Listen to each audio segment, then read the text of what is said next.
ఏ గీడేమున్నదిరా ఉత్త రూపాలే. అదే అమెరికా పోతే డాలర్లు కమాయించొచ్చు.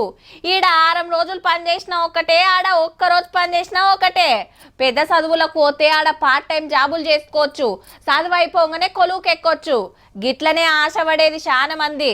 అమెరికా అంటే అదో ప్రపంచం మనోళ్లకు. ఆడికి పోతేనే బతుకు తెరువు, ఆడ బతికితేనే ఇలువ అనుకునేటోళ్ళు కూడా ఉన్నారు.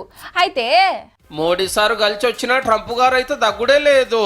మన ప్రధానమంత్రి సార్ ఇట్లా ఇండియాలో దిగిండో లేదో వెనకాల 2 గాలి మోటార్లు వస్తానే ఉన్నాయి అమెరికాకి వెళ్ళి. శనివారం 119 మంది, ఐతారం 112 మంది. పంజాబ్ లో దింపంగానే ఆఫీసర్లు వివరాలు రాసుకొని ఎవరి రాష్ట్రాల కలం పంపించేసిండ్రు. పార్లమెంట్ లో లొల్లి అయినా ప్రతిపక్షాలు గరమైనా కాళ్ళకు చేతులకు సంఖ్యలేసుడు అయితే ఆపలే. ఫస్ట్ లో 104 మందిని ఎట్లా పట్టుకొచ్చిండ్రో వీళ్ళని కూడా సేమ్ టు సేమ్ 3 ట్రిప్పులలో కలిపి 335 మంది వచ్చినట్టు. దొంగతనంగా అమెరికా పోయినోళ్ళు వీసా టైం వచ్చిన ఆడనే ఉన్నోళ్ళని వెనకకు మర్రగొట్టే కార్యము దిగ్విజయంగా నడుస్తుందన్నట్టు.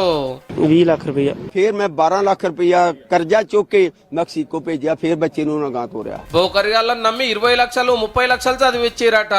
సీదా గాలి మోటార్లలో తీసుకోపోకుండా దొంగతనంగా ట్యాక్సీలు ఎక్కించి గుట్టలు ఎక్కించి వాగులు దాటిచ్చి అమెరికాకు తోలిరట పుణ్యాత్ములు. గసంచోళ్ళు 18,000 మంది దాక్కున్నారట మన దేశ పోల్లే. ట్రంప్ సార్ అధ్యక్షుడు కాగానే అందరు నెంకులాడి ఎవరి దేశానికి అల్లను పంపుతున్నాడు. బిందాస్ గాడ బతకొచ్చని, డాలర్లు సంపాదించవచ్చని అష్ట కష్టాలు వాడు అమెరికాకు పోతే ఇప్పుడు సంఖ్యలేసి ఖైదీల లెక్క యుద్ధ విమానాలలో పట్టుకురావట్టారు.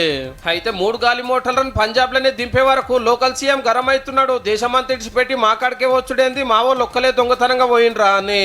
గుజరాత్ వాళ్ళు కూడా బగ్గనే ఉన్నారు. మళ్ళా ఇక 4వ ట్రిప్ ఎన్నడో గానీ ఇట్లా సంఖ్యలు లేకుండా చూడండి జరా.